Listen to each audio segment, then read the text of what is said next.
il a joué le rôle qu'il fallait mais fi ma ko doon xaaree fii avec le pouvoir non man gisuma ko fi man loolu moo ma bett xam nga ñoom dañuy wax ne dañu leen bett. mais moom loolu daf ma bett. oui je m'attendais à ce que nit Babacar. waaye gëm yàlla dafa am solo comprendre. maanaam da nga jàpp ne Ousmane gëmul la fekk nekkul président. loolu waaw man j'ai senti que loolu lu ko voilà tax na daal taxawaay bi mu waroon am. dëgg-dëgg à côté de son frère amu ko. d'accord waaw man personnellement voilà loolu laa gis quoi loolu laa yëg sama lecture loolu la.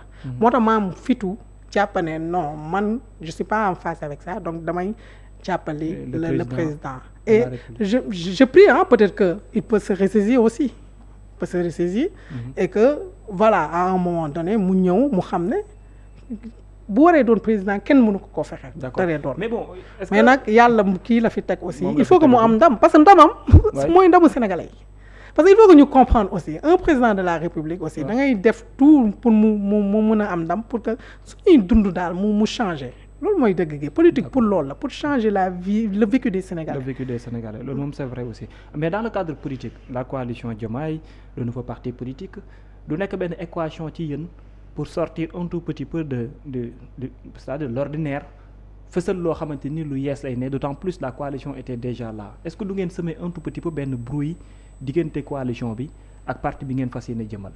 non quoi qu'il advienne ñoom taxaw nañ quoi pour jàppale la mise en place du parti la coalition Diomaye. am nañu def communiqué. voilà ñoom taxaw nañ pour jàppale ko Badiane son mouvement je l'ai vu ak ñenn ñi nga xam ne aussi ak yow sa mouvement.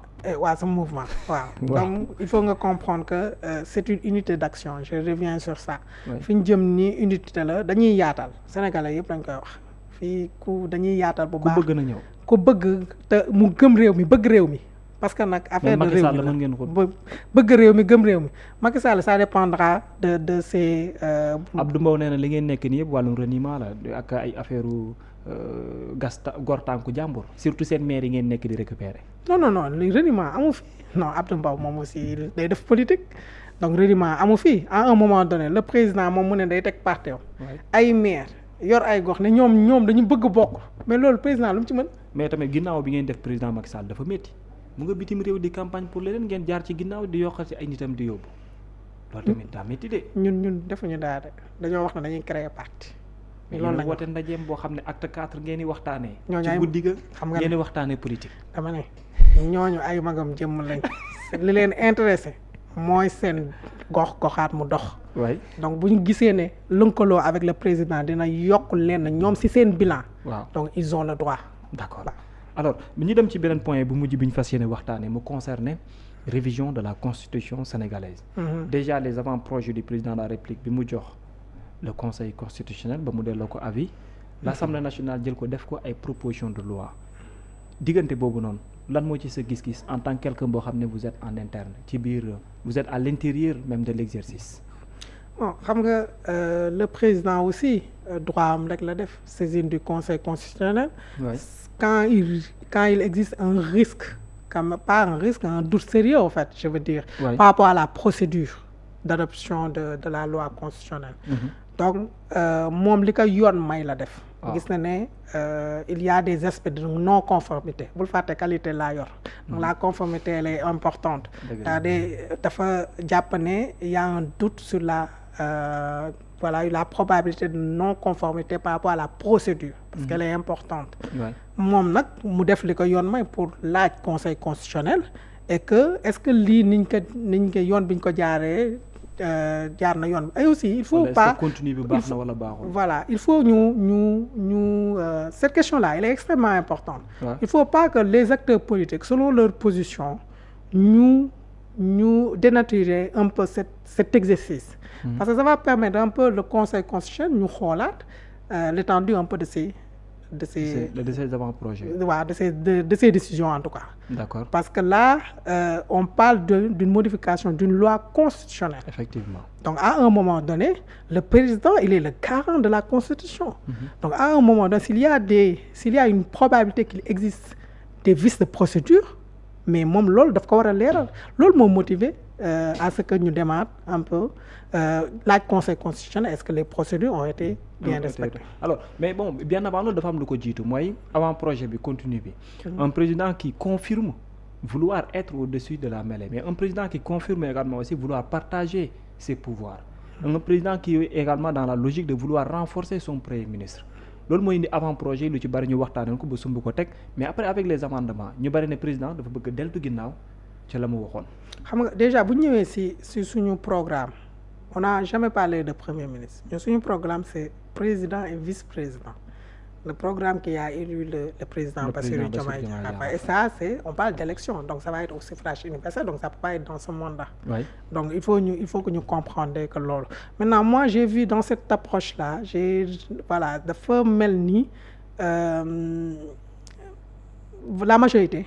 Oui. C'est comme si dafay xool nu muy tailler vraiment tailler sur mesure pour en cas de pour le leader parce que voilà pour man dama gis loolu un peu dans cette approche moo tax ñuy xool si par exemple parce que bi ñuy waxtaan ci le premier ministre. Oui. Il était premier ministre. Oui. Je sais pas si vous vous rappelez. Bien sûr. Donc ils cherchent à renforcer le pouvoir. Non, c'est pas lui, c'est le président qui l'a dit. Non, mais le président de la Constitution, le premier ministre n'a pas de force. Et moi, je veux un premier ministre super fort. Mais le président de la République également, il a trop de pouvoir. Là, c'est lui qui l'a dit. Non, le président, il ne nie pas du tout le fait de renforcer le premier ministre. Mais dafa am yoo xam ne. Il faut que ñu bàyyi ak président parce que le président il est élu. waaw loolu moom c'est vrai. xam nga si amendement yi ñoom yi ñu joxe da ngay gis ne ñoom dañoo bëgg. Tout ce qui est de la définition de la politique nationale. mu bañ a exclusif au président. Exclusivement au président. waaw yooyu je pense. mais boobu mujjee nañ ko nangu suma juumul. ce sont des points mujjee nañ ne boobu nañ ko teg ci suuf. voilà ce sont des points parce que dafa demandé que ne boobu bëggatul mu am. nañ bàyyi président le président de l'Assemblée nationale il a dit que ne daf la ne woon premier ministre dañ koy nommer donc warul mën a am yenn yi. et boo ñëwee même si article 36 bi. waay ñoom le terme gardien.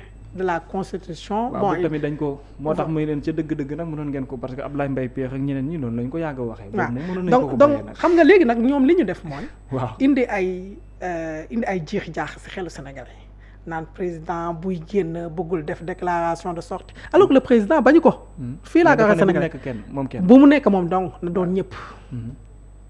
waaw donc ñoom à un moment donné dañuy indi ay jiixi jaaxa jël benn point. jël seeni waxkat xam nga dañoo am ay waxkat ñu génn rek lu ne ñu koy wax jaxase mais loolu nag moo tax dafay jeex moo tax ñun on a décidé dañuy génn ñu wax ak sénégalais. parce que li ñu nekkee di lëj-lëjal di jël le président lu mu bëgg def ñu jéem ko jaxase parce que lu mel ni quand même révision de la constitution ça doit être minutieux cela la préparation pourquoi ils le font passer en urgence lan la lu xew. le président l'avait promis au premier trimestre.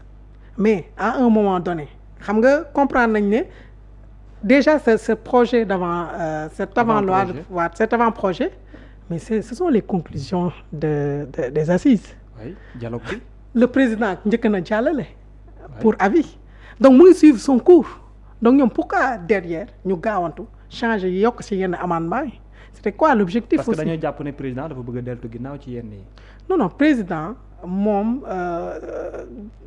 ñoom xam nañ ko te ñun xam nañ ko peut-être sénégalais yi président moo tax dama koy ñaan il faut que muy gën a génn nag sénégalais yi xam ko donc le président sincèrement c'est pas quelqu'un boo xam ne ay jalgati ay texte moom day dox ci yooyu man gëwuma loolu ki ma yàgg cheminer moom waxoon na ne pexe moo ko fi teg te xam na ne aussi du ay pexe mooy tax mu continuer waaw donc du kuy jalgati yooyu mu ngi ci pexe parce que mu ngi politique non mais comme je dis politique bi c'est juste une politique d'accompagnement il a besoin d'un appareil qui le porte tout simplement le PASTEF ou bien cette ligne-là cette nouvelle ligne directionnelle parce que c'est une nouvelle ligne. mais nekkul problème ci yow def avant projet na bëggatuma jiite parti ñëwaat ne encore génn naa ci. non moom waxul ne bëggatul du question nga bëggatul jiite parti mais dafa bëgg ñu bàyyi latitude parce que moom xam na ne day dem tôt ou tard. comme ñeneen. avant ñun am na ñu fi nekkoon. day dem. Et il n'a pas encore dit que c'est lui concrètement qui sera le président ou pas du parti. En tout cas, il lui faut un appareil. Xam nga gis nga le président. mais là nag non fi ma bëgg a wax. non fi ma bëgg a wax le président le président quoi qu'il advienne qu'il soit le président du parti officiel qu'il soit le président d'honneur ou pas il sera toujours influent dans un parti politique. Effectivement. donc xam nga loolu. ay wax la pour jaxase. donc pour man noonu laa ko gisee. non acte la bu mu posé. dama ne acte la bu mu posé. ay wax la pour jaxase. non mais quand on parle des faits moi je parle des faits. acte la bu mu posé parce que c'est lui-même qui l'a dit et après daf ko matérialiser à travers avant-projet. non ce qu'il a dit c'est très simple mooy que dañu war a bàyyi latitude moom décidé gul de dañu war a bàyyi latitude les présidents qui vont venir muy moom bu demee ñi koy topp ñoo am cette latitude de décider ou pas est-ce que ñoom dañuy nekk à la tête ou bien d'un parti politique ou pas. et nee naa la li indi loolu le contexte est extrêmement important te yow bëggoo ko déglu. non maa ngi koy mooy le contexte est extrêmement important. en fait da nga yow tamit da nga bëgg a gëmloo ne ma ni président de la République am na fu muy toll dafa war a man jéemuma la gëmloo yow man sénégalais yi laay waxal. non mais c'est à travers notre discussion que les sénégalais non ce que je veux dire xam nga yow depuis lors. ñëw nga ci 3 fois. donc ta position elle est claire. non bokkuma ci côté boobu parce que dañoo nekk ci révision bi. moo tax ma lay énumérer exactement ce qu'il avait dit. et ce qui est en train de se faire. non ce qui est en train de se faire c'est une suite logique de cette situation. bi ñu nekkee logique. non c'est une suite logique. tu peux pas être un président de parti un président de la République. il y a aucun appareil qui t'accompagne au contraire. donc il a le droit de faire un reniement. parce que la situation est différente. Ce n'est pas un reniement. ça xam nga reniement mooy naa yor benn parti ci utiliser moyen de l'État daal di koy di nu mu tëddee noo mën a s'il le faut sax nga créer les conditions pour que yow sa parti muy gagner élection yi wala et cetera mais c'est pas un reniement c'est la situation qui oblige un peu le président de la République parce que comme je dis il faut que les populations il faut que sénégalais yi di comprendre moom les décisions politiques publiques yi muy jël te ñii dañu taxawee ne non au contraire lu mu gas dañ ko suul donc mënul continuer comme ça aussi. d'accord alors recours bi lan nga ciy séntu ak lan nga ciy xaar auprès du conseil constitutionnel. en tout cas si la vice de procédure a été. parce que mooy procédure bi ñu àbb dafa ne boobu moom la matérialisé. waaw si la vice de procédure ngemb na ko trop. waaw si la vice de procédure est vraiment effective vraiment constatée donc pour moi voilà nañu delluwaat ci li yoon may ñu def ko en tout cas le conseil constitutionnel la nous placé nañ ci suñu confiance donc quand je dis confiance en tant que citoyenne sénégalaise keroog am na lu mu wax peut-être arrangé wuñu dañoo nangu. donc bu ñëwee waxaat la neen aussi ce sera c'est le conseil constitutionnel en fait vraiment il doit garantir la constitutionnalité de l'application des lois qui s'y trouvent. donc su boobaa aussi waxu référendum moom dañ koy teg ci suuf.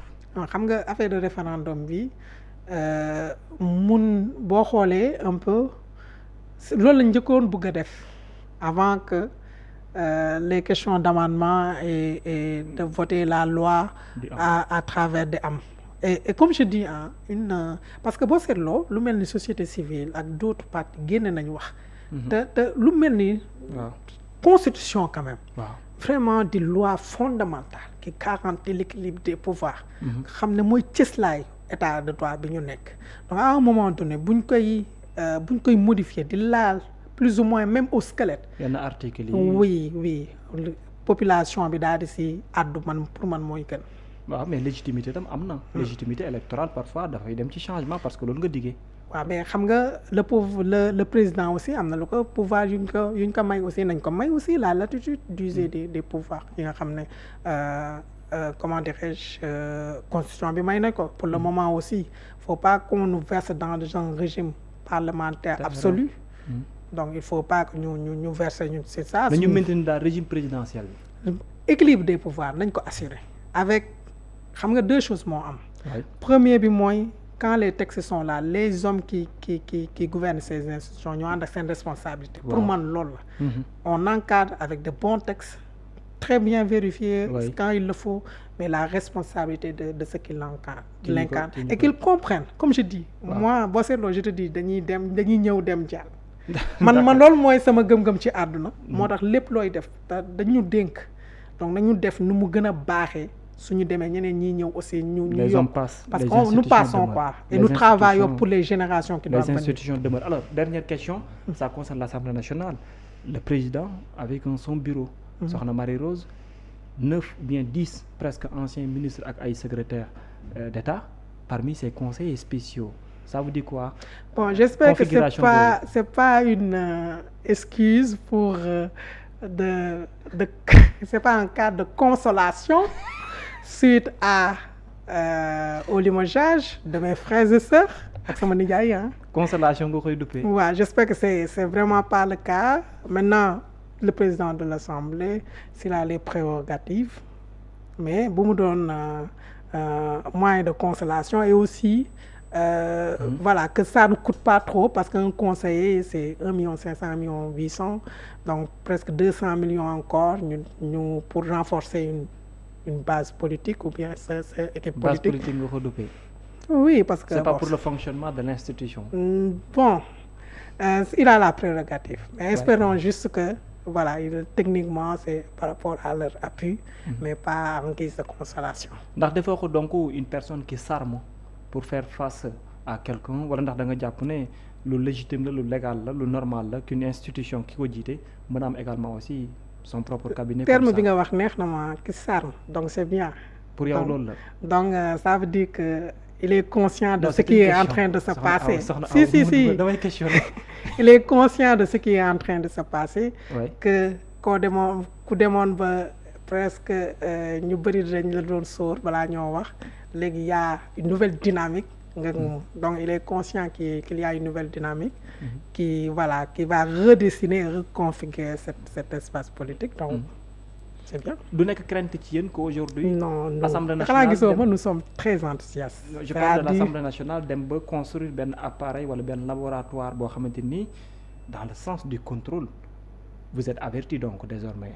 Non, xam nga l'Assemblée nationale bon déjà les acteurs principaux ce sont les députés c'est pas que d'habitude bon c'est peut-être que les membres qui composent le bureau président de l'Assemblée du nationale. président c'est parce qu'on les connaît c'est des anciens ministres. Ouais, Mais fan nga mës a qui xam- connaissent exactement aussi les dossiers Ouais. qui sont en cours au sein de ces ministères. C'est ce Alors que que je- l'exercice de ces dossiers-là dafay ñëw rendre compte au sein de l'hémicycle ñooñu bu ñu nekkee derrière la personne qui gère l'hémicycle est-ce que vous n'êtes pas averti non désormais? non nous xam nga gis nga boo tënkoo ci li nga war a tënku. non doo ragal te wax dëgg yàlla le gouvernement là si jub-jubal jubbanti la tënku donc amul lu ñu fiy ragal.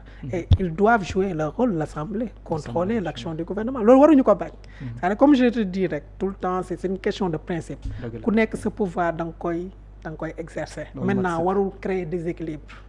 parce que loolu mooy garantir la stabilité du fonctionnement des institutions de l'État. D'accord nooy xoolee tey Ousmane ak noo ko gisee ca fa mu nekk ak ci biir parti bi ci koo xam ne am na fu ngeen jaar fu ngeen cheminer ba mu dugal la ci parti politique aujourd'hui boo koy xool quel est votre pressentiment envers cette personne ou bien envers ce leader politique? Oui, il reste quelqu'un boo xam ne bon xam nga politique c'est pas seulement une question de sentiment et d'affect. Comme je dis moi je mets plutôt la cause commune c'est une question li di fonder sa engagement cause commune la te ñun aussi dañu tatagal xam naa dañu yar à ce que ñu mën a développer cet esprit critique l'analyse mais surtout la responsabilité sama métier daf ma koy obligé. Waaw. C'est-à-dire bu ma gisee koo xam ne muy noonu muy quelle que soit la race su ma ko waree taxaw dama koy taxaw. Waaw. donc man lii politique bi état d'esprit boobu laa ci ñëwee. donc c'est une question de responsabilité lañ gis ne lañ jël maintenant moi waxuma la ñi nga xam ne bi may nekk ci opposition bi moo gënoon metti. je Ouais. n'ai jamais détesté. donc du samay. ñi nga xam ne Ancien frère de parti, ñoom non ngay ce sera pas le cas ce sera di ngeen pas am le- adversité mais dina adversité lay ne mais dañuy doon sax des partenaires de construction de la démocratie. d'accord waaw dañuy doon ay partenaires aussi. alors le président Diomaye yaa ngi wax sànq ne en certain moment l'accessibilité avec Ousmane Sonko c'était pas possible benn instant est-ce que avec le président Diomaye tel est le cas pour vous qui êtes aujourd'hui cherche wala à être également dans son nouveau parti politique qui va venir am na gisee beeg coordination bi ak disponibilité oui gise bi am na évidemment gisee nga parce ak que- moom oui c'est normal gise bi am na évidemment parce que tout simplement et une chose bu marquante Mooy lan? mooy que nee na dafa waxul kenn mu jël ay responsabilités am. loolu la wax. ouais léegi ma vu genre ma jël sama responsabilité et que à un moment donné ça loolu lu ko marqué la personnellement. ma ne ko defuma ko ngir sa jëmm. sama frère de parti nga yàgg nañ mais dama gëm na yaa ne ci yoon. te ni ma gëmee ni ma ñëwee nii ñeneen ak ñeneen dinañ gis loolu dinañ ñëw loolu rek la. donc à un moment donné ñun gëm nañ ne. y a pas une question de débat politique dans la rencontre wala ci discussion bi. bon y a des questions que je pourrais pas soulever ici forcément. Je comprends, oui. mais ce que je peux dire rek mooy li am solo mooy dañu woote ci joxante loxo vraiment pour réussir dëgg-dëgg sa mandat c'est vraiment une priorité pour nous. Il peut y arriver que nga seeyal sa biir mouvement ci biir. mais fa lañ jëm c'est déjà on soutient le président ñi ma woo ñëpp on soutient le président. Donc on va le soutenir c'est quand je prends une décision moom leer na. xanaa dama jëlagulee mais c'est clair on va soutenir le président Bassirou Diomaye Faye. En tout cas amoon naa mbégte bu mag a mag dalal la. tey moom waxtaan nañ tey. jërëjëf maa ngi lay remercier bu baax a baax. ci sa disponibilité surtout remercier la bu baax a baax merci beaucoup en tout cas ci disponibilité bi ak ci waxtaan bi. oui merci Babacar. de le souhaiter aussi bonne chance pour la suite. Merci beaucoup en fait je